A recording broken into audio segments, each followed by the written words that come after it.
Olá, meu querido irmão, querida irmã, a paz do Senhor. Sou o seu irmão em Cristo, William Enoque. É sempre um prazer estarmos juntos e meditar na Palavra de Deus. Somos a Igreja Assembleia de Deus, Ministério Belém, Campo de Presidente Prudente.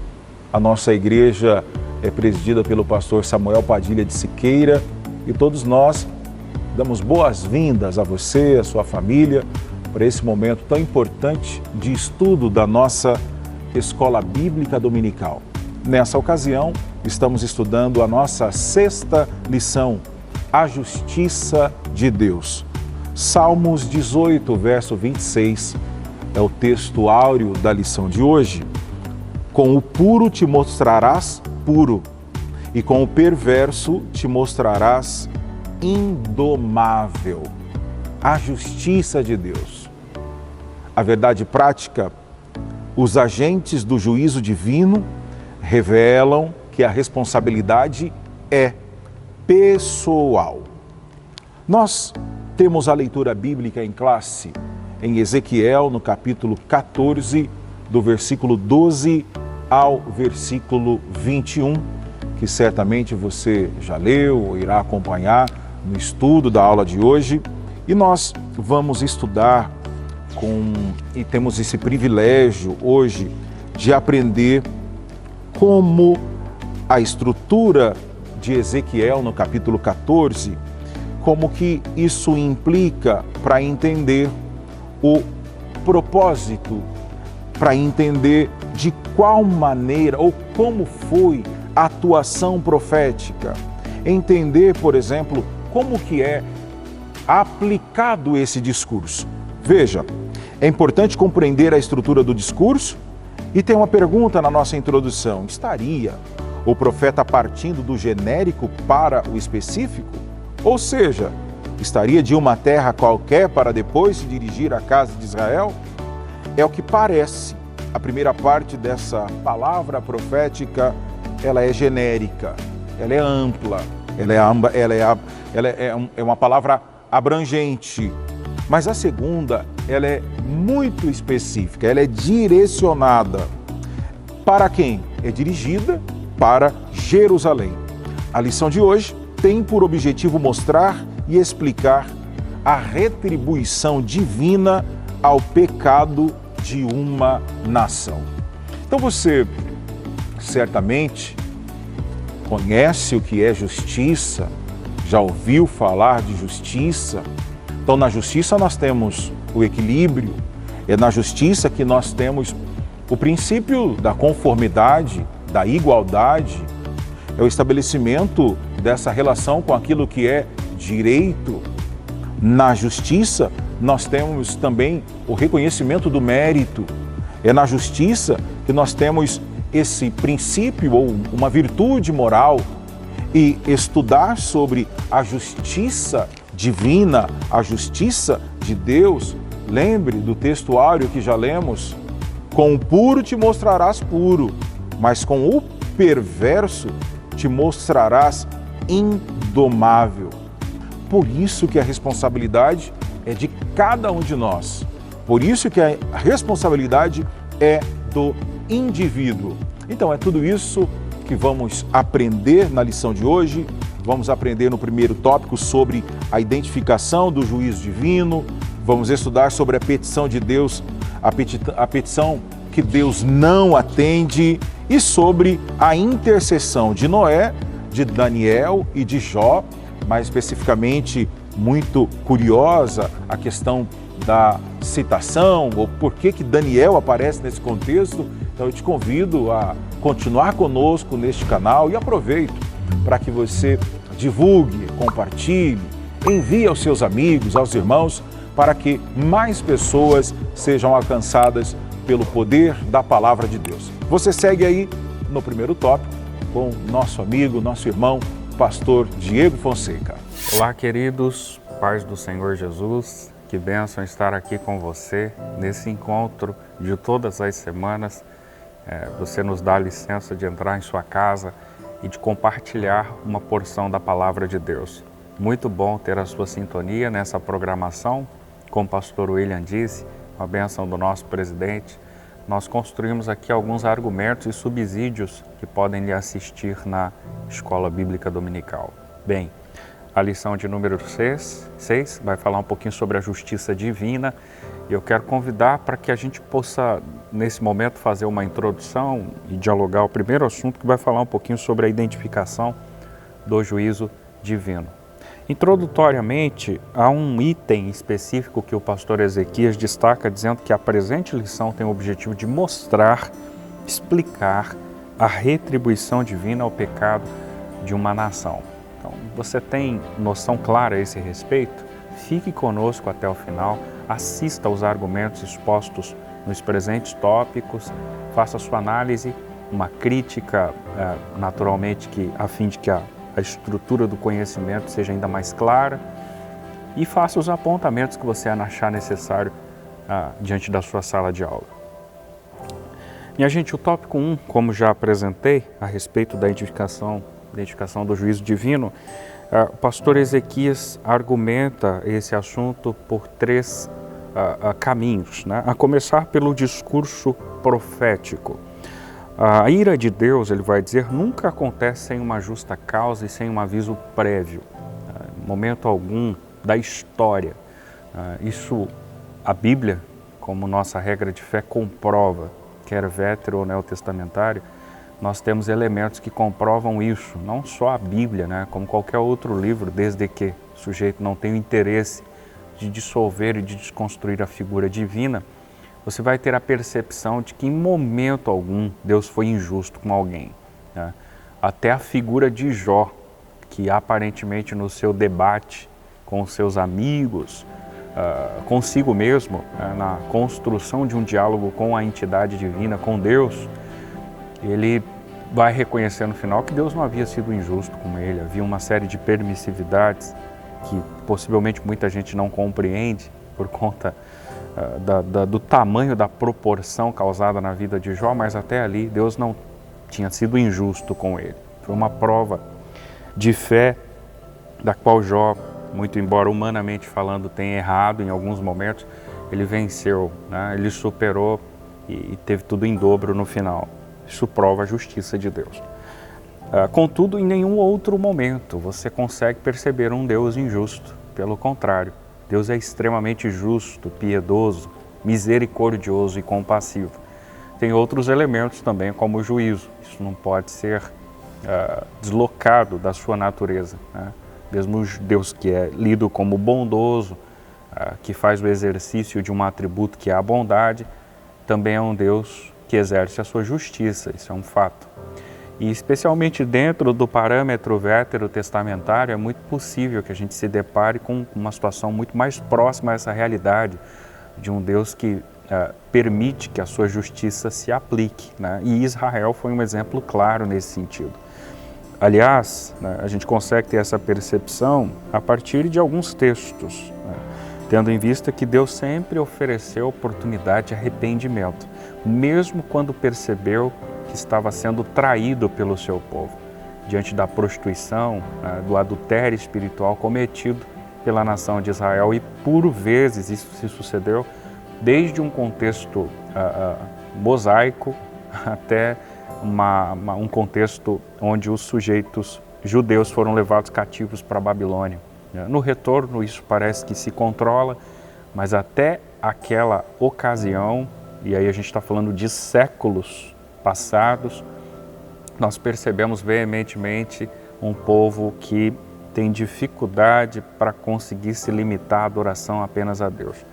E diante disso, em momento algum, Deus tomou uma atitude brusca, seca, mas deu margem para que o povo se arrependesse da sua ação.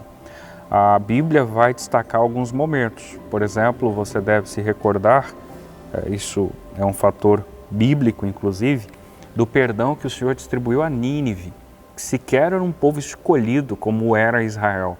Você lembra de Jonas, né? O profeta escolhido por Deus para levar a mensagem para aquele povo.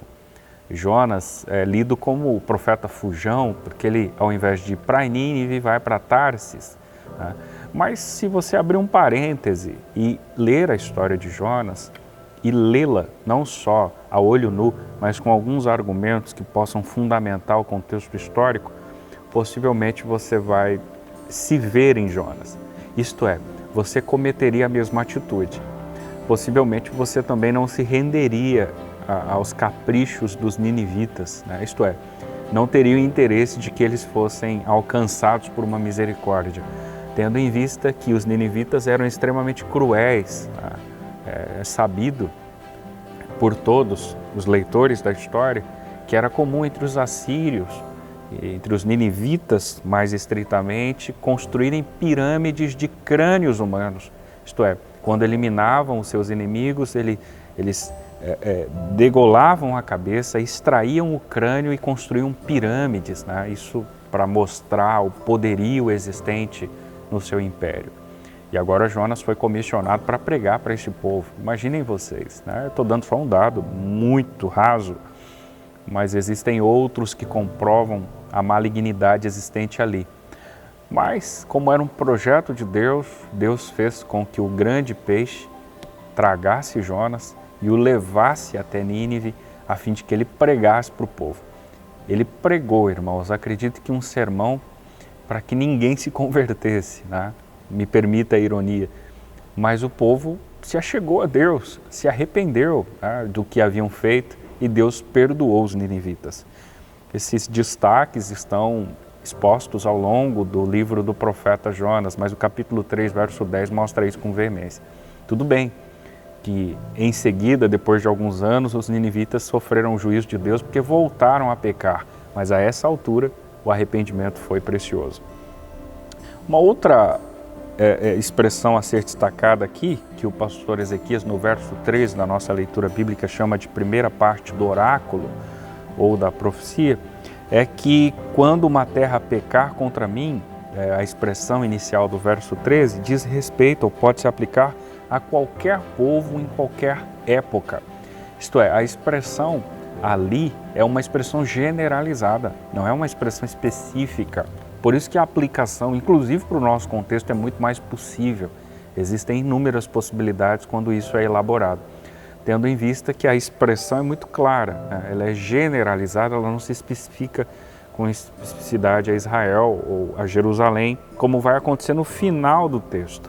Por ora, ela contempla todo o sujeito da terra. Isto é, aquele que pecar contra mim vai, de uma certa forma, sofrer algum tipo de punição, né? O que a nossa introdução entende por retribuição divina, de um pecado de uma nação. Isto, na língua do pastor Ezequias Soares, é entendido como um desobediente contumaz. Isto vai trazer a ele, ou à nação, um contexto instável no sustento do pão, que se trata de uma grande crise econômica nacional, o que se chama de recessão financeira, né? E, de fato, você pode ter percebido isso não só na Bíblia Sagrada, o retrocesso em si.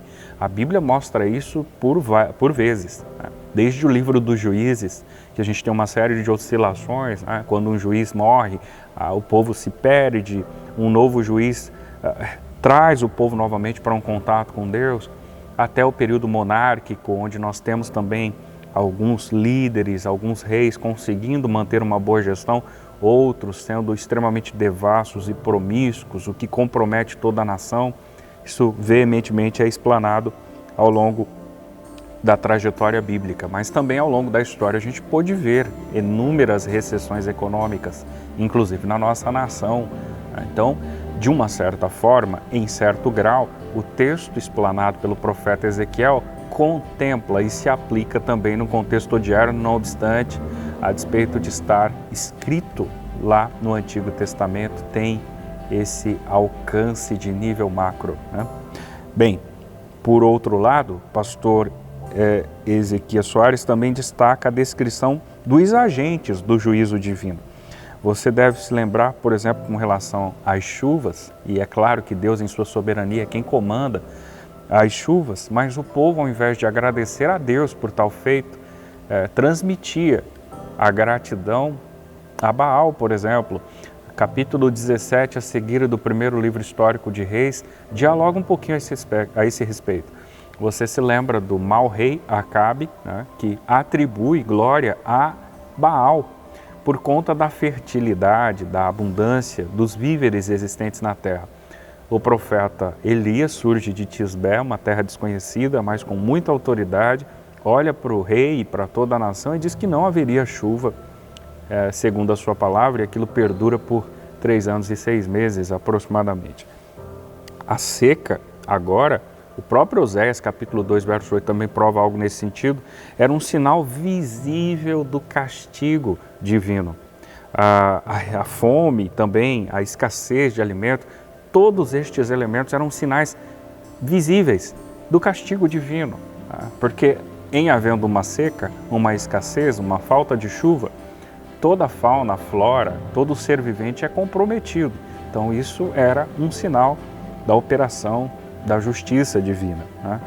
E aqui nós temos, por exemplo, um texto que me vem à mente, a gente pode pensar algo a respeito, 2 Crônicas, capítulo 7, verso 14, um texto extremamente explorado, quando Salomão apresenta o templo ao Senhor, e Deus em resposta diz que se o meu povo, que se chama pelo meu nome, se humilhar, orar, me buscar e se converter, olha a condição, eu vou ouvir dos céus, eu vou perdoar os seus pecados e, sobretudo, vou sarar a terra. Então, a cura da terra também era um desdobramento da fidelidade do povo.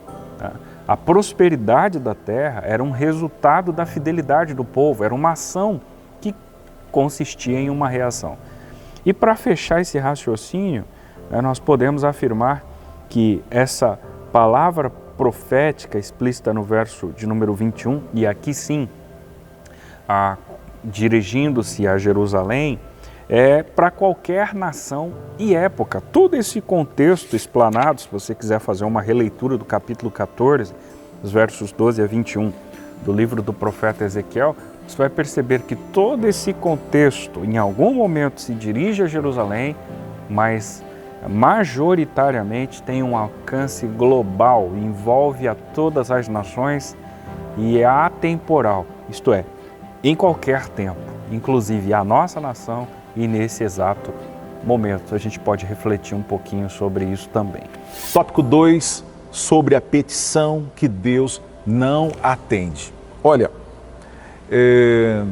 ser cristão é maravilhoso, mas não dá para validar a ideia que ser cristão é viver de qualquer jeito.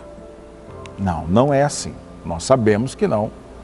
Observe, nós encontramos em Jeremias e Ezequiel exatamente duas situações que mostram hipoteticamente orações intercessórias de justos e que está registrado que Deus não atendeu. O exemplo de Moisés e Samuel, o exemplo de Noé, Daniel e Jó. Exemplos de intercessão pelo pecador. Deus aceitou poupar as cidades de Sodoma e Gomorra, atendendo a oração intercessória de Abraão. E vale lembrar que interceder é pedir por outro. Interceder é clamar em favor de outro. Isso se houvesse pelo menos 10 justos em Sodoma, né?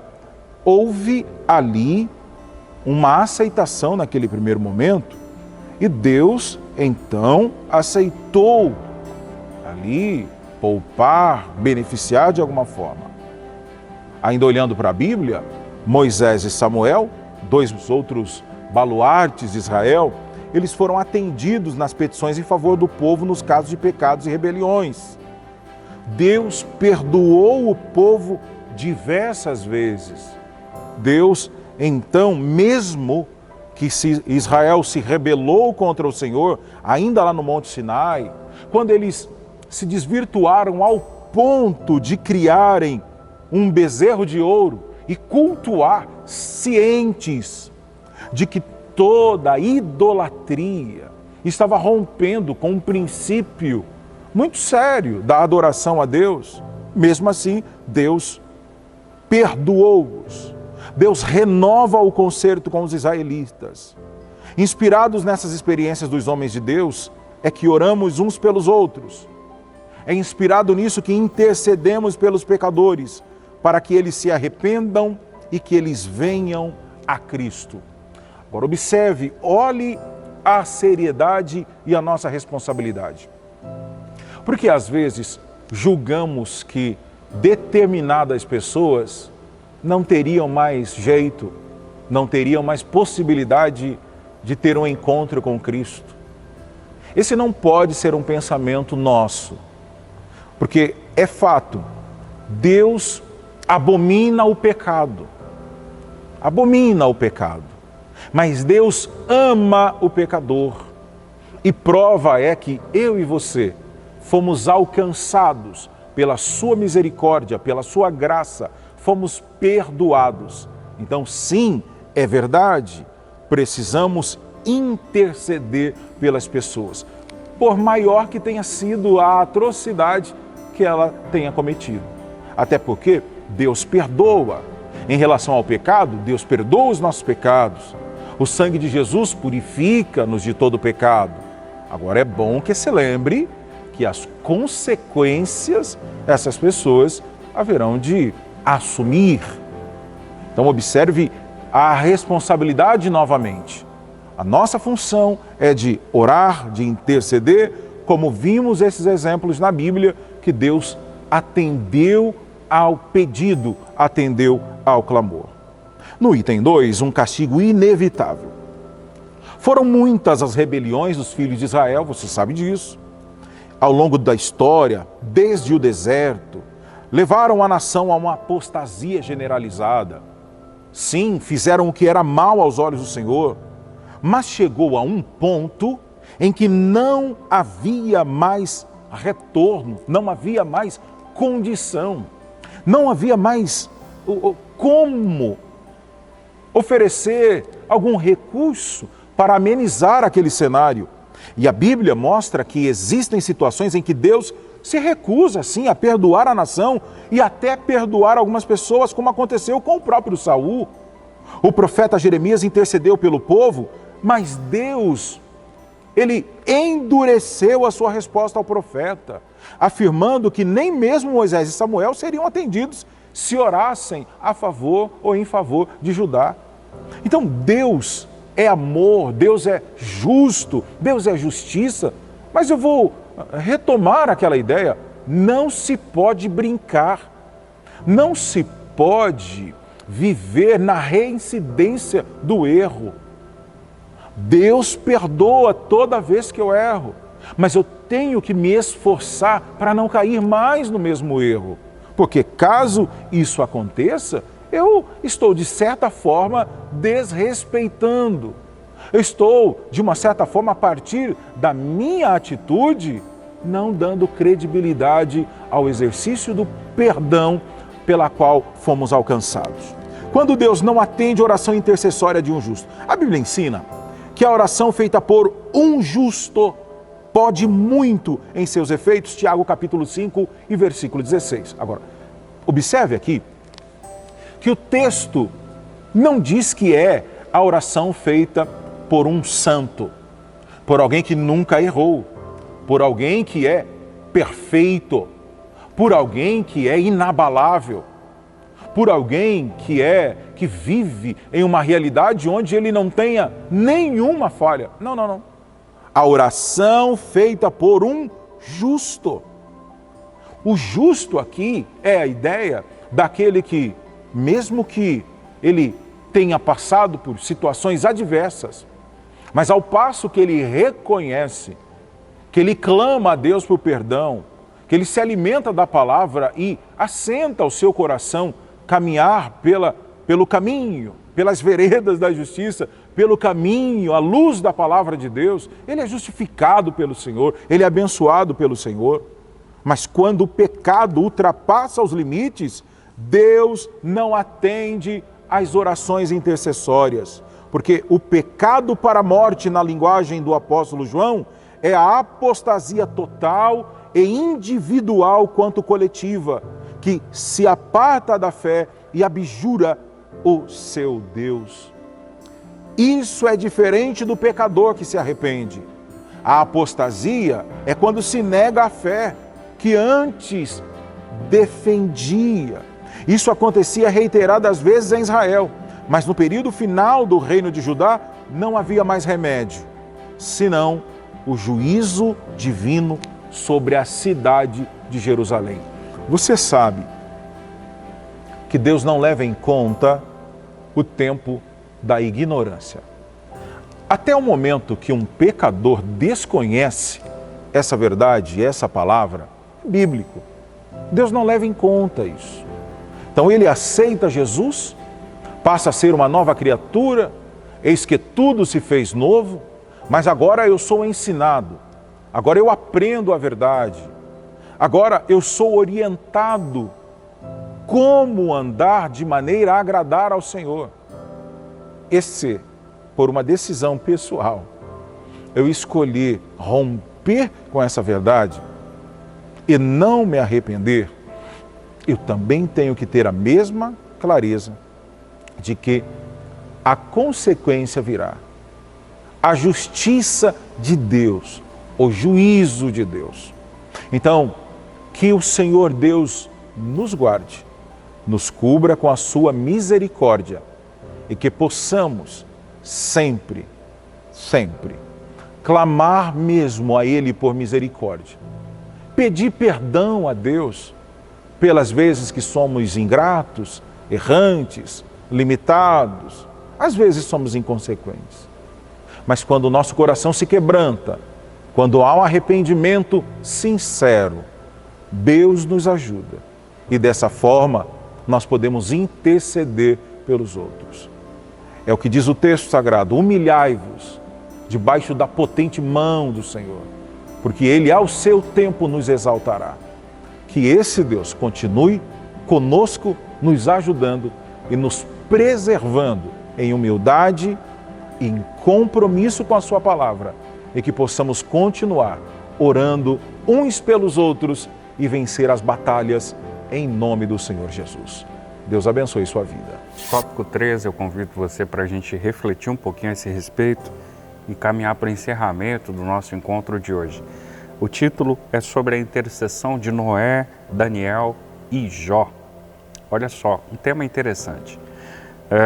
Veja que o pastor Ezequias Soares entende que estava chegando o tempo em que nem com a intercessão de Moisés e Samuel o povo seria poupado.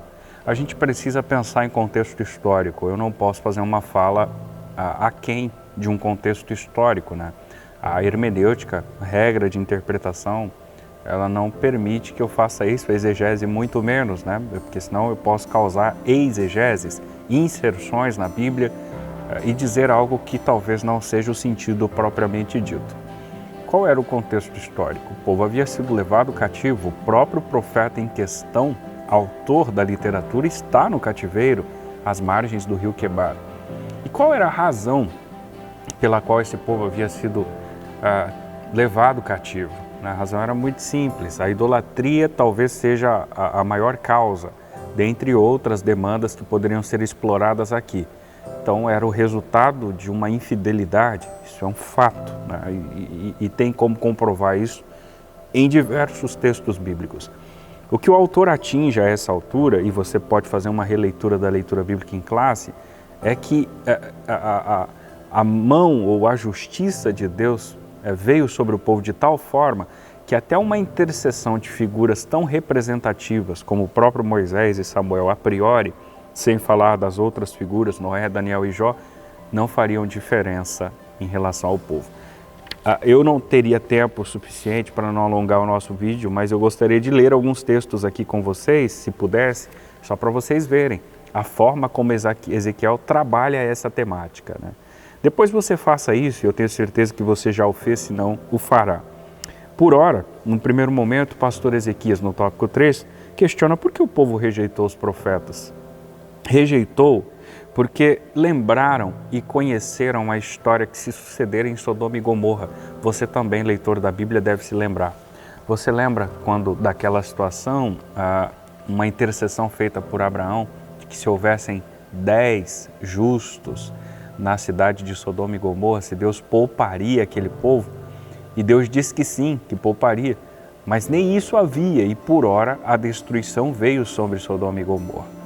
A crença de uma população majoritária entre os hebreus é que Deus também não destruiria o seu território, porque possivelmente ali haviam mais do que 10 justos. Então, a mão de Deus não pesaria sobre eles. É claro que eu estou fazendo uma espécie de conjectura, paráfrase, e comparações que o próprio pastor Ezequias Soares me provoca nesse sentido a fazê-las, mas é bem isso. Havia-se essa impressão ou entendimento equivocado. De modo que, se nós lermos o texto exposto no item 1, você vai perceber que, a certa altura, o pastor Ezequias diz: esse argumento pode explicar por que Ezequiel afirma que, ainda que estivessem, ouça isso, no meio dela, os 3 homens mencionados no título, Noé. Você sabe muito bem quem foi Noé, não obstante ser um sujeito pecador, embora vivesse num contexto primitivo, rudimentar, mas humano como nós todos, e vivera uma vida extremamente longeva, foi um servo de Deus, falou com Deus, tinha intimidade com Deus, andou com Deus, ouviu a Deus, construiu um gigantesco empreendimento para abarcar toda a fauna existente, a fim de que depois nós tivéssemos vida humana nessa terra. Enfim, nem Noé, nem mesmo Daniel, e o item final vai dialogar um pouquinho sobre esse Daniel, e você deve conhecê-lo, especialmente pela sua intimidade com Deus, devoção, piedade.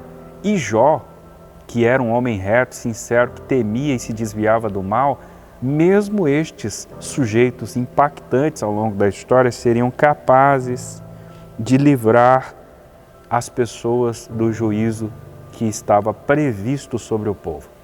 Seriam capazes de livrar a si mesmos.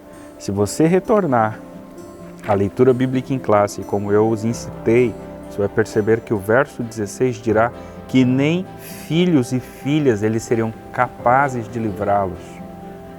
Você tem noção do que é isso? Da seriedade, da proporção da causa? Pois bem, essa é a ideia proposta aqui. No item 2 do tópico 3, o pastor Ezequias, ainda destacando a figura de Noé, Daniel e Jó, questionam um pouco a respeito da figura de Daniel entre estas 2 outras personagens de maior magnitude, por assim dizer, tendo em vista que Daniel tivera esse reconhecimento ainda muito jovem, e Jó, especialmente, tivera toda uma trajetória explicitada pela Bíblia Sagrada, e Noé, como já vos disse, uma vida longeva, e que também com inúmeras provas de que Deus era com ele. Por qual razão Daniel está ali? A priori, sem dar spoiler daquilo que vem no item 3, ele o está porque de fato esse é o judeu da história. Os outros, não necessariamente, embora Noé e Jó tenham vivido em um contexto muito possivelmente rudimentar, não eram israelitas e viveram muito tempo antes da formação do povo de Israel. Levando em consideração a escrita de Jó, possivelmente por Moisés, num contexto extremamente remoto, e isto é sustentado por uma série de teólogos e teóricos, assim como Noé, que vivera também num contexto extremamente rudimentar, Daniel era um hebreu, um judeu, então faz todo sentido essa representatividade. Agora, para fechar o raciocínio, o item 3 do pastor Ezequias faz uma defesa com maiores argumentos a respeito do profeta Daniel. Isto por quê? Porque algumas pessoas ao longo da trajetória, dos estudos, das análises, das pesquisas até de cunho semântico, etimológico, tentam convencer uma parcela do auditório, de leitores da Bíblia Sagrada, de que esse Daniel não é o Daniel, o profeta, aquele que nós temos o livro bíblico, aquele que foi contemporâneo de Ezequiel, que enquanto Ezequiel profetizava às margens do rio, ele era profeta do palácio. Alguns tentam dissolver essa ideia. A priori, por conta da grafia do seu nome. Esse elemento está explícito aí no nosso material. Num segundo momento, pelo fato de ser muito jovem. Então, estes são 2 elementos, ou 2 argumentos, por que não dizer, utilizados por uma parcela de estudiosos que querem desconstruir a ideia de que o Daniel pelo qual Ezequiel se refere não é o Daniel, o profeta. Muito jovem para isso, ou a semântica não dá essa sustentabilidade. pastor Ezequias vai dizer que não, e eu corroboro dessa afirmação, me simpatizo e compartilho com vocês. Pode ser que você discorde, mas talvez você não vai encontrar arcabouço necessário para discordar, porque para discordar você precisa apresentar um outro Daniel com tal veemência, né? E biblicamente, sinceramente, a gente não teria esse argumento sustentável. E por que o pastor Ezequias discorda? Porque o Daniel era, não obstante ser jovem, a despeito também da questão de grafia do seu nome, era contemporâneo de Ezequiel, era ministro na corte de Nabucodonosor e, sobretudo, dispunha de uma reputação de fé e sabedoria que se espalhou rapidamente entre os exilados na Babilônia. Então, digamos que faz todo sentido a figura, a saber, Daniel representada aqui junto a Jó e a figura de Noé ser o Daniel, o profeta, aquele que nós conhecemos evidentemente na Bíblia Sagrada. Amém? Muito bem, a conclusão da lição de hoje. Nós encerramos conscientes, na verdade, convictos de que o enfoque da justiça de Deus nesse discurso de Ezequiel diz respeito à retribuição divina ao pecado. O pecado distancia o homem de Deus. O pecado cria essa barreira, esse distanciamento de fato que é nocivo ao homem. O mais prejudicado, o maior prejudicado é o indivíduo, é o homem. E Deus, como é justo, é fato lembrar aqui no finalzinho de que em toda ocasião nós somos alertados, nós somos convidados a manter uma vida de uma comunhão plena, verdadeira, produtiva, cheia de resultados, porque a Bíblia nos orienta como proceder.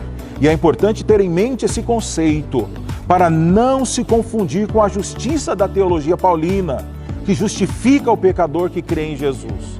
Jesus nos resgata, nos transforma, nos perdoa.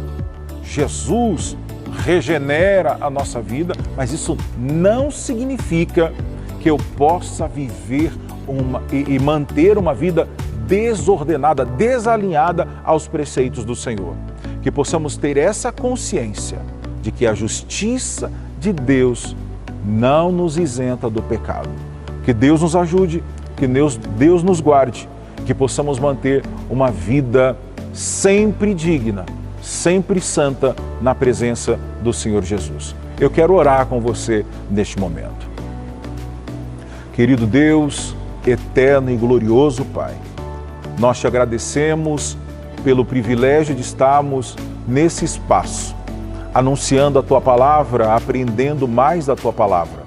Te louvamos pela vida de cada irmão, de cada irmã que esteve conosco até este instante, onde juntos fomos orientados pelo Teu Espírito Santo e aprendendo neste momento que a justiça de Deus não falha, que o Senhor é justo e que cabe a nós continuarmos em obediência, continuarmos em temor, vivendo em temor à Tua Palavra.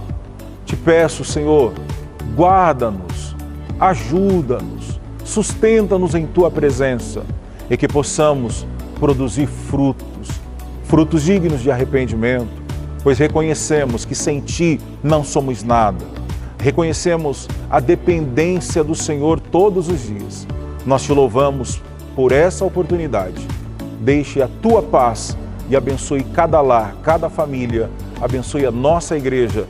É o que pedimos em nome de Jesus Cristo. Amém. Muito obrigado. Que Deus te abençoe em nome de Jesus. Amém.